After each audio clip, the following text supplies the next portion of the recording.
Welcome back to the Selling Portage podcast. Colin, how are you doing today? I am fantastic. How are you doing today, Ryan?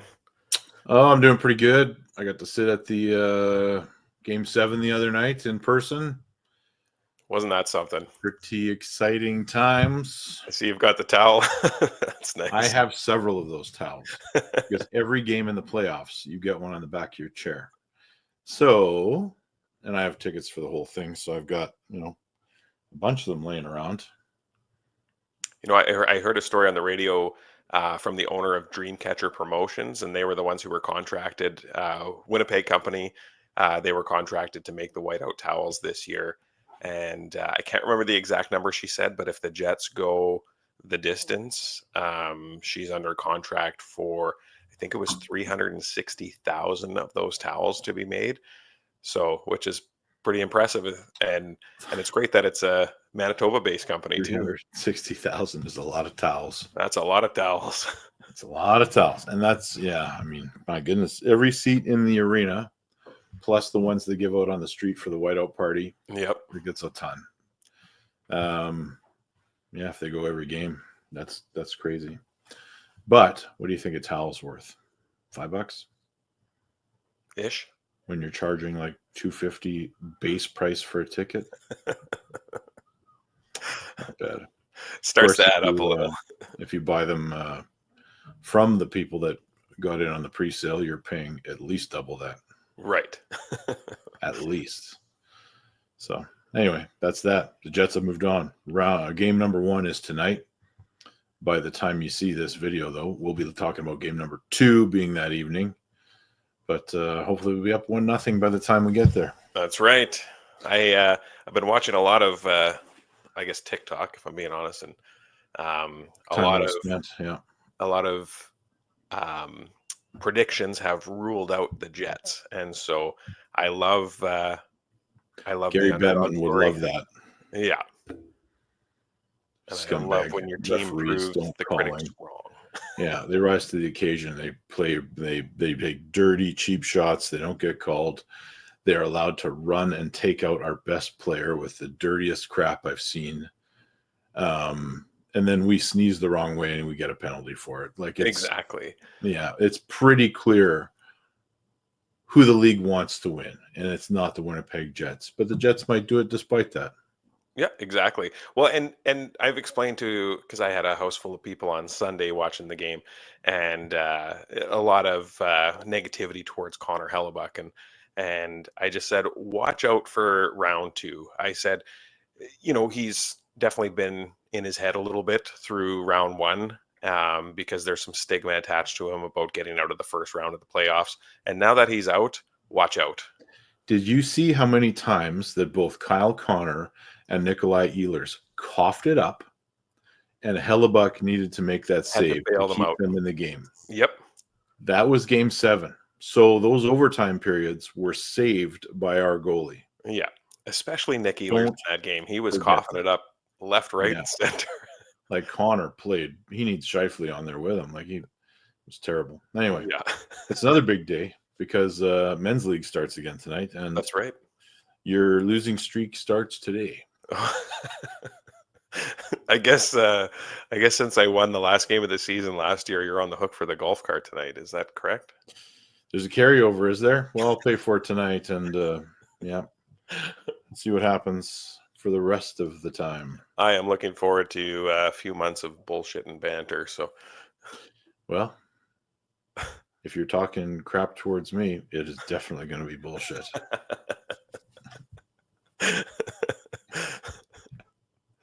So, what do we got on the go today? I heard we have a very special guest on the podcast. Yeah, we had some other ones lined up, but Mother's Day is this weekend, so those businesses we were talking to, like, yeah, we're busy this week. I get it. I get it. Totally. So the people that own those businesses will be on in the coming weeks. They certainly cannot stop what they're doing to join us during a business day, when for some of them it is going to be the busiest week of their whole year. For sure. Yeah. So how about we just get right into the interview? We'll bring in the guest and then we'll get after it. Sounds good to me. We'll do that right now. Welcome back, everybody. Welcome. Who's our guest today, Colin? I don't know if you're looking around on your computer screen looking for him. He's right in front of you. Ladies and gentlemen, my friend, counselor, realtor, world and Canadian arm wrestling champion, Mr. Ryan Espey. You did pretty Welcome good, man. to the show, Ryan. You did pretty good with that. Oh, thank you. You that's Milo. Well, Milo's just cheering for you. And that most likely means somebody's going to be at my door in a second, and that's okay too. And there's a big sign on my door. Do you hear the doorbell? Yep. There's a big sign on my door that says, "Don't knock. Don't ring the doorbell." But let's see who it is. I'll be right back. So, folks, with Ryan out of his chair at the moment, now it's time to talk some shit about him. Just kidding. Ryan, you're a pretty good guy. I do talk a lot of smack about you, but it's all in good fun. Other than your shitty golfing skills and your... I got nothing. We're back. I was just talking to the good people. Oh, well, I'm going to hear all that when I edit this video. That's but right. That particular package needed to be answered because the signature is required. And as soon as I saw who it was, it's my Cigar Chief monthly subscription box. I was going to say, it must have been your whiskey of the month or your cigar of the month. It was the cigars, yeah. Well, anyway, here we go. So, to continue on from last week when we did me as the guest, today we have you. So you know the drill. Start my God, man. Okay, I didn't take any notes, so I'm doing this on the fly. Okay. Let's see. Born in Thunder Bay, Ontario. And I will add chronologically in some of the things that were not known to me at the time. But I was adopted at about, well, as a newborn to the family that I was raised by, which is Terry and Yvette Espey. We lived in Thunder Bay till I was 3. We moved to Portage, La Prairie after that. I've been here ever since. So, lived in Melonville, was there, I think it would have been 1980 that we moved here. And I went to school at Crescent View School, which is the school right behind where I live right now, from K to 9, and then Arthur Meehan High School for the rest of it. We share that same story there with our schools. That's a pretty similar story, yeah. The only thing that I ever did athletically throughout my whole junior high and high school career was I started lifting weights. And I did that a lot because I was obsessed with things like, my childhood heroes, who I've all met, by the way, through my career in arm wrestling. Arnold Schwarzenegger, Sylvester Stallone, Hulk Hogan, Lou Ferrigno was probably the earliest one because when I was a little kid watching The Incredible Hulk, I was like, I need to be that guy. That's awesome. Yeah. I had to have my green glass. And yeah, there it is. When I was 9 years old, my mother told me I was adopted. She told me the name of my adopted, my biological family, or my biological mother. I'll circle back to that later because I remembered that name.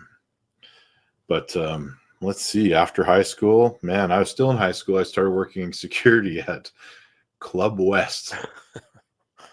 And I was just a bouncer at Club West for a few years while I was lifting weights, while I was training. During this process, somewhere along the way, I got talked into 2 things in 1997.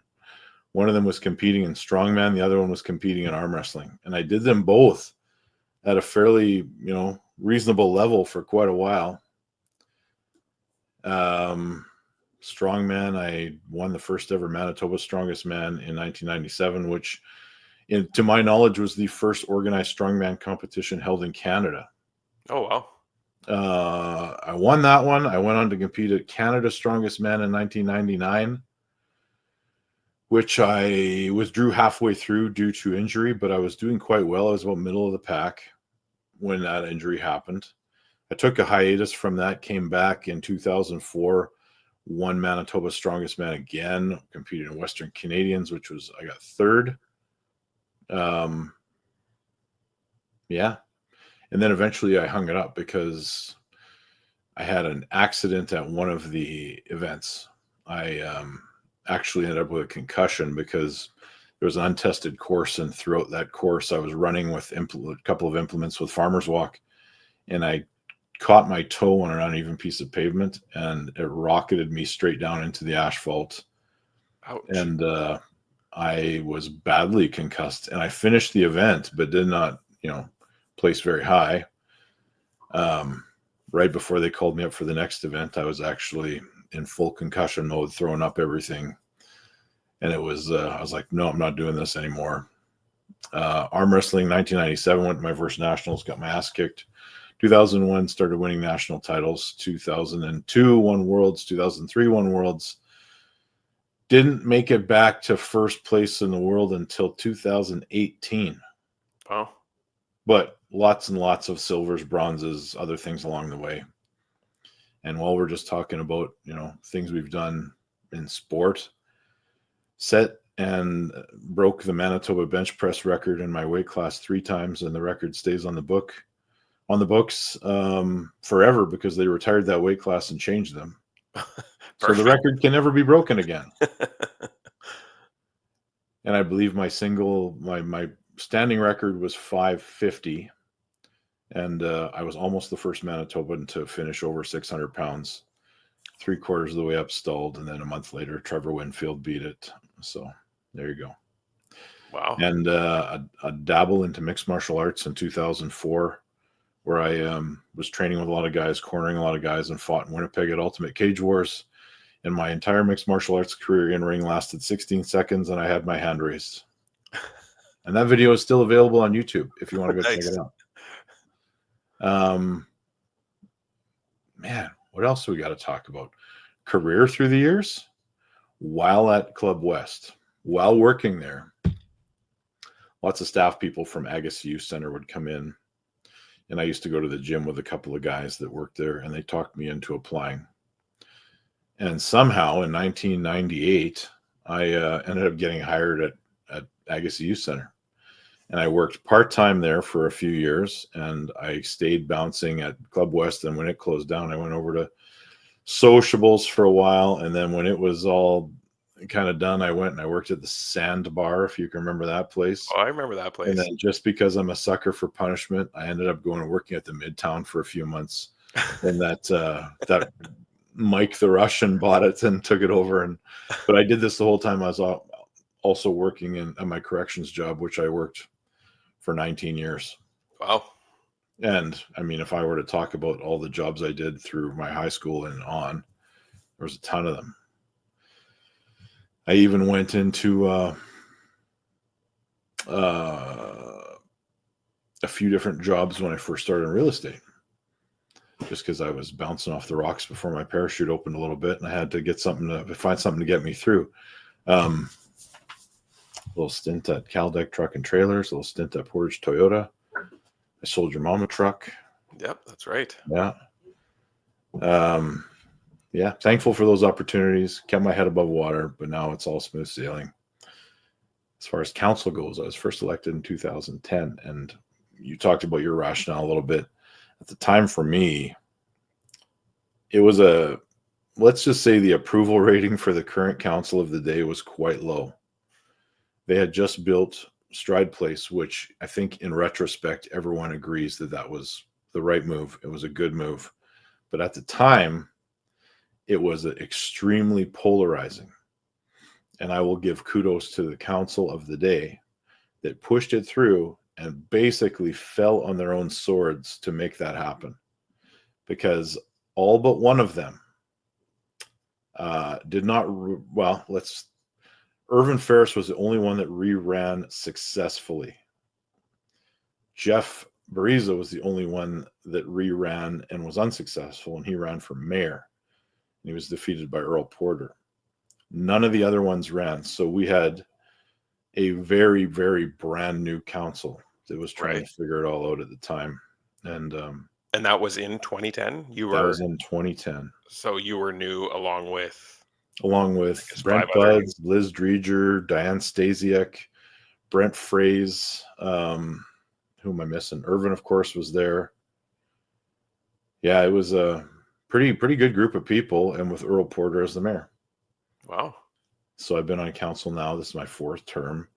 I've been through 3 city managers and 3 mayors, and it's been quite a journey, man. Like you guys now, I mean, we have a file on our computer we look at for budget. When I started, we had a blue binder that was about this thick, and every possible line item we went through, and we would have to book days and days and days just to go through this thing and get presentations from every department head. The process is much streamlined, and but I ran because I didn't like the way things were going. Thought I could do a better job. I thought a lot of us could just do better, and we ran. We were successful. There were 16 people running for 6 spots. So that's the thing about Portage and municipal politics. It's the level of government that's closest to the people. And for that reason, people are more invested in what happens. Right. Like we had a forum for a national election in Portage, and there was 6 people there. Yeah. In the crowd. When we have a forum for municipal politics, it's packed. It's a full room. It's a whole full room and standing room only at the back. Yep. So that's my council career in a nutshell. I could go into individual portfolios and all that kind of stuff, but we have a lot to cover. What if I could just ask you a couple questions on that? What was your favorite portfolio you ever held? You know what? I think, I held public safety. I held transportation, and I've held community services twice. Once for a very short period of time because my wife became the boss of the PCRC, and so to avoid the conflict there, yeah. I moved on from that.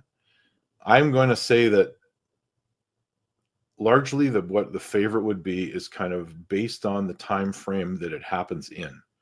So at the time when I was public safety, we had a very good inspector. Things were stable. They weren't like they are today. So for you, I know that you really find it fulfilling to be public safety, probably more so now than it would have been 10 years ago. Right. Because you have a lot more to do. There's a lot more exciting things happening, like the CSOs. Back then, it wasn't necessarily the case. Right. I like community services right now because that's kind of my wheelhouse. Like as a community member, I sit on the board of the PCRC. I'm involved with other groups like that. Chair of the Parks Committee. And with my career in real estate, like I was chair of the planning district for way longer than I was supposed to be. I think it was 4 years. It was supposed to switch every year. It was supposed to go back and forth between the RM and city, and they just, I just seem to stay there, and I'm still on that board. It's one of my, I'm probably joining Prairie Fusion. So all these things kind of fit into that wheelhouse of community services, even though they're not required for my portfolio. I'm part of these boards, and I get to work with a lot of really good people, particularly with PCRC. Perfect. Yeah. So I'd say the one I'm on now. Excellent. That's awesome. And do you have a moment from your, let's see, 2010, from your 15 years of council that sticks out to you? Like, it doesn't have to be an accomplishment or just something that just is very memorable to you. Yes. 7 years. 7 years. It took us 7 years to convince the City Council of Portage La Prairie that it would be a valuable undertaking to flood and maintain 4 outdoor rinks. That was a fight, and and it represented, for me, it seems like a very small thing, but it represented a shift in values to me. Mm-hmm. And because it represented that shift in values, I thought, okay, now we're on to something. And since then, we have seen all kinds of good things happen. We have a splash pad and I don't want to speak out of school here or get anyone in trouble, but the mayor of the day used the words, "not on my watch." Right. And then it happened on his watch. So it represented a big shift, where we're able to get some real things done, develop some parks. We talked about equity amongst the community, and we're starting to achieve that. There was a mayor at one time that said, everything in Portage is accessible. And it showed me a lack of understanding about what accessibility means for different parts of this community, Right. and different statuses in, how much money you make or what's available to you with transportation and all that kind of things. Like, because even though Stride Place might be free on Saturday, I don't know if it is or not, but a free skate on Saturday, that doesn't mean that the young kid that's living way up in the north end somewhere can just go do that, because Right. they might not have an adult to drive them. They might not have transportation. They're crossing a natural barrier, which is railroad tracks, Yep. to get there. It doesn't mean they're accessible. So when we started putting these things up, we put these rinks in each corner. It just represented a bit of a value shift for me. And that was a big moment. For sure. And that 7-year fight just to get the rinks done, the rinks were the door cracking open a little bit. That was the door getting cracked open Yeah. to other Everything has things. snowballed since then. Yes. Yes. And Saskatchewan Avenue West, the paving and the bike lanes and all that stuff, that I remember I remember weird things, but as a child in the 80s, that being in the Daily Graphic, that the council wanted to do that, and all of the opposition from the business owners in the West because they didn't want to give up their angled parking. Right. And I remember Mano's Pizza was one of the ones at the forefront talking about how this was a terrible idea. And we finally got it pushed through and done. And I don't think anyone regrets that now. Right.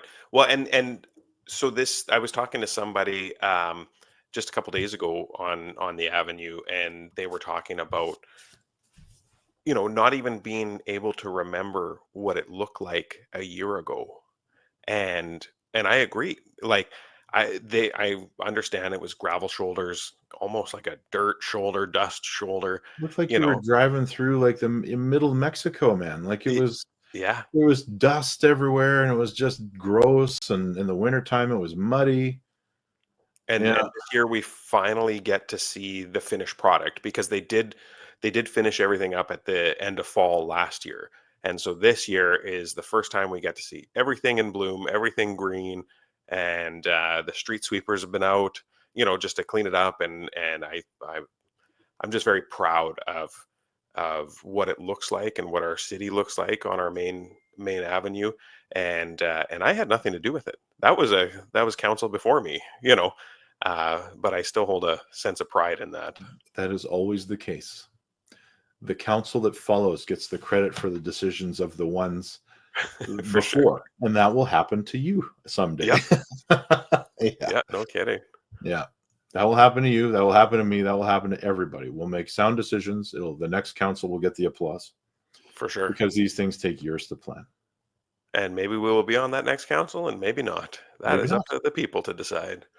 And it's up to us. And it's up to us. Right. If you never know, because the end could be the end by the decision of the person that's going to run. So who That's knows? right. You never know when it could be the last. Yeah. So So you know the drill. Thank you for I'm sharing your I'm story, by the way. I'm There still are going. Yeah, but go on. Yeah, sorry. give Are you her. still What are you going? gonna say? Didn't want to cut you off there. No, go on. You say what you want to Um, say. there was you have a very storied career, between your actual jobs and the way you've competed throughout your life in various things. When you said that you only focused on one sport in your life in your younger years, and that was weightlifting. That was no surprise to me to not hear golf on that list. But You son of a. just kidding. No, and I think it's cool. Like you found something you like, and you've made it yours, and you're a very recognizable figure in that world, and the places it's taken you. And obviously, we don't have a ton of time on this show to go over all the places in the world that you've visited because of this skill you have. But just the people you've met, Arnold Schwarzenegger, Sylvester Stallone, Hulk Hogan, which is just awesome. As a kid growing up watching the WWF, I mean, Hogan was always my second to the Ultimate Warrior, but I still think it's pretty damn cool you got to meet him. Yeah, that's a slight generational difference because the Warrior was a chump, but um, God rest his soul. Yeah. I did meet Mr. Wonderful Paul Orndorff years later, and we talked about the match I watched at Saturday night's main event as a child, where they both jumped out of the steel cage at the same time, and it was like a big controversy whose feet hit the floor first. Right. Yeah, so I actually got to talk to Mr. Wonderful, and when I went to the World Arm Wrestling League, he used to do this thing where he just put his finger out, number one, and his shorts said "wonderful" Oh on yeah. the back. He says, "Do that for me when you're on TV." So I did that at the World Arm Wrestling League, and I don't know if he saw it or not, but I hope he did. That's awesome. Yeah, it's taken me. Yeah, I mean, I've been all over the world, and people are like, "Oh, what does that mean? Like New York?" No, I mean like Japan, the UK, Turkey, Moldova. Like it's just there's a wide list of places, and this Have year you the been world. to so you've been to Asia, Europe, North America? Have you been to South America? Not been to South America yet, Africa? not Africa. Not Africa. Okay. So as a 50 plus grandmaster, when you Next year, get back into it, you got a couple more a couple continents more to stops on the list. check off. Yeah. And there's a new World Federation that has more interesting locations. So this Oh, year the cool. Worlds are in Azerbaijan, and I'm not sure if I'm going to go. I'm probably not going to go this year. Next year they're back in Tokyo, and I will Oh, be there. cool. And my wife is already excited about all the designer knockoff shops in Tokyo. So we're going to go there and spend way more money than we should. That's right. So I mentioned corrections. I worked there 19 years. It was becoming a bit of a dinosaur in that world, and things were changing. And another agent in town here said, "Why don't you just get your license and come work with us?" And I said, "Okay." So I did. I got my real estate license. When I went to get licensed, my plan was to work in corrections until I was stable in real estate. The Manitoba Securities Commission said you need permission from your superintendent of your facility in order to let us license you because it's a government agency. That superintendent basically wanted me to write an essay about how I would avoid conflict of interest. It became very clear to me that it was not going to be an easy task, if an accomplishable task at all. Right. So I resigned. And I left, took my buyout of my pension, and away we go. The Took a rest is risk. history. 9 years on June 1st. Wow. So here we are. Things are good. Life is good now. But man, oh man, when you first start out, sometimes things are rough. Like the market wasn't what it is today. It was slim pickings back then. Right. Well, And and yeah, that's good. You have to have something to fall back on too, right? I just came off of my first year, and luckily I had my hands in a couple different things, with some first aid and stuff like that. And um, it can be a little dicey, especially yeah, when you're coming off a regular full-time income. yeah. You know what you're getting paid every couple weeks, twice a month, whatever. And it's a risk you take, but I First you think. I love it, and I know you love it. Yeah, I Um, love it, man. It's the best thing ever. I and mean, it's funny because in the very very beginning, I started off as fairly nervous, and there was a deal, my very first deal, I did with you, and I just remember you had said, pardon my French here, but you would use the phrase, "I fucking love real estate." and, and so for me, that was like, okay, yeah, I think I made the right move here. Yeah, that sounds like something I would have said. Yeah. Yeah. So, Yeah.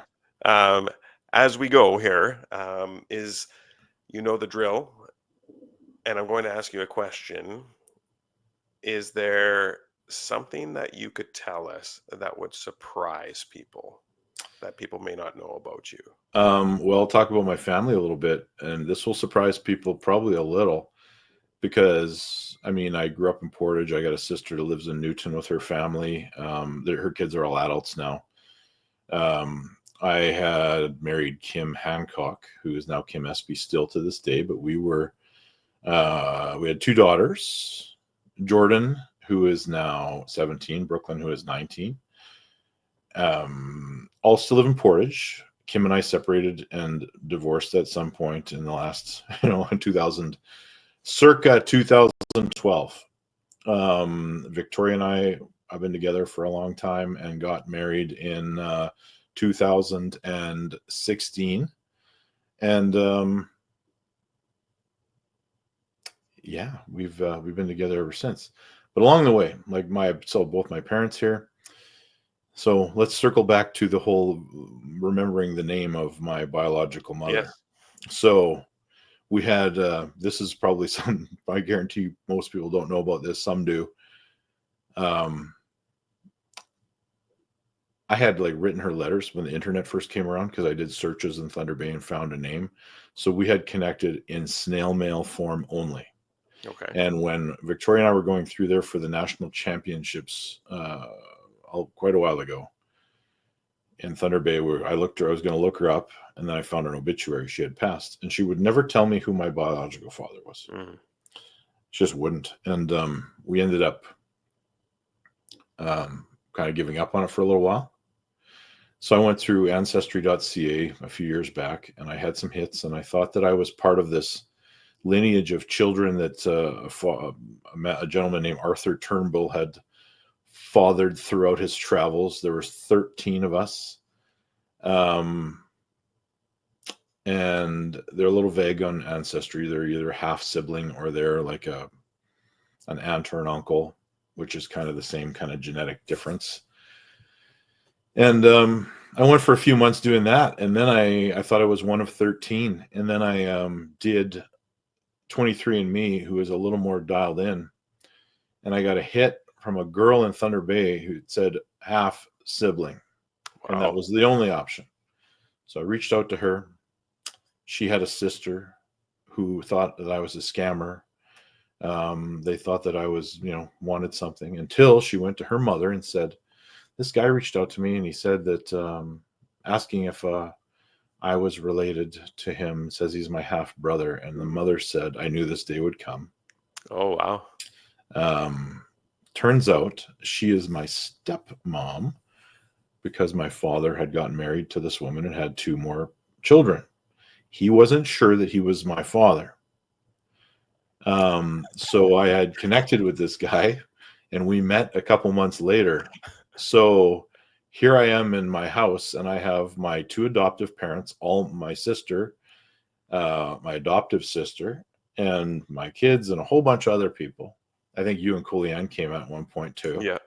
And there's my biological father and his wife and one of my siblings, and they all come for a visit. And, it's been a blessing. We're actually going out there for, they've been out here lots. We've been out there lots. They live in Kaministiquia, which is just outside Thunder Bay. And we're heading back there for a wedding this July of my nephew and his fiance. That is wonderful. So, yeah, I found a whole new family within the last few years. Yeah. So now I've got a much larger family. That is so cool. Yeah. So that's cool. a story that most people probably have no idea about. Well, I gotta say, once you actually met your biological father, was there any doubt that he was your biological father? He looks very similar to me. He's like an old biker. He's got long hair, long beard. He's our mannerisms are the same. It's a weird nature versus nurture, that debate. Yeah. We were raised very differently, and I have the same sense of humor as him, the same mannerisms as him. It's so weird. We'll be sitting there and someone will start laughing and we'll look at each other and we're sitting the exact same way without paying attention to it, right? Isn't that wild? Yeah, it is wild. Well, I know So, that the first time I saw a picture of the two of you, I was like, oh, that makes sense. so to get back to the 13, Yes. turns out he is part of the 13 and I am just, those other ones are my uncles and aunts. Gotcha. Yes. Okay, that makes sense. Yeah.